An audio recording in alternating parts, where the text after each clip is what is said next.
প্রমিতের চক্রান্ত ভেস্তে দিয়ে কথাকে বাঁচিয়ে ভ্যালেন্টাইন্স ডেতে লাল গোলাপ দিয়ে কথাকে প্রপোজ করলো অগ্নি। হ্যাঁ বন্ধুরা, আমরা এমনটাই দেখতে পাবো কথা ধারাবাহিকের আগামী পর্বগুলোতে। অগ্নি কথাকে সারপ্রাইজ দিতে কথাকে নিয়ে যায় সমুদ্রে বেড়াতে, কিন্তু প্রমিতের চক্রান্তে কথা অগ্নি চোরাবালিতে ঢুকে যায়। তবে প্রমিতের চক্রান্ত ভেস্তে দিয়ে কথাকে নিয়ে চোরাবালি থেকে ওপরে উঠে আসে অগ্নি। কথা অগ্নি ও কায়দা কানুনেরা সবাই মিলে বাড়ি ফিরে আসে। অগ্নি বলে যে কেউ আমাদের ক্ষতি করতে চেয়েছিল, কিন্তু তাকে আমি ছাড়বো না, শেষ করে ফেলবো।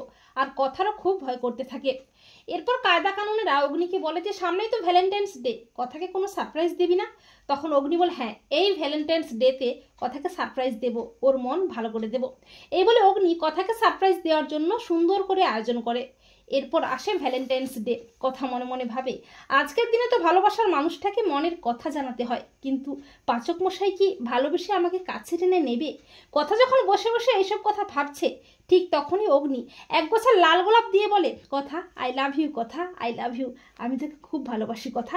এই বলে অগ্নি কথাকে ভালোবেসে কাছে টেনে নেয়। তো বন্ধুরা, তোমরা এটাই চাও তো যে প্রমিতের চক্রান্ত ভেস্তে দিয়ে কথাকে বাঁচিয়ে ভ্যালেন্টাইন্স ডেতে লাল গোলাপ দিয়ে যেন কথাকে প্রপোজ করে অগ্নি? কমেন্ট করে জানাতে ভুলো না তোমাদের মতামতটি।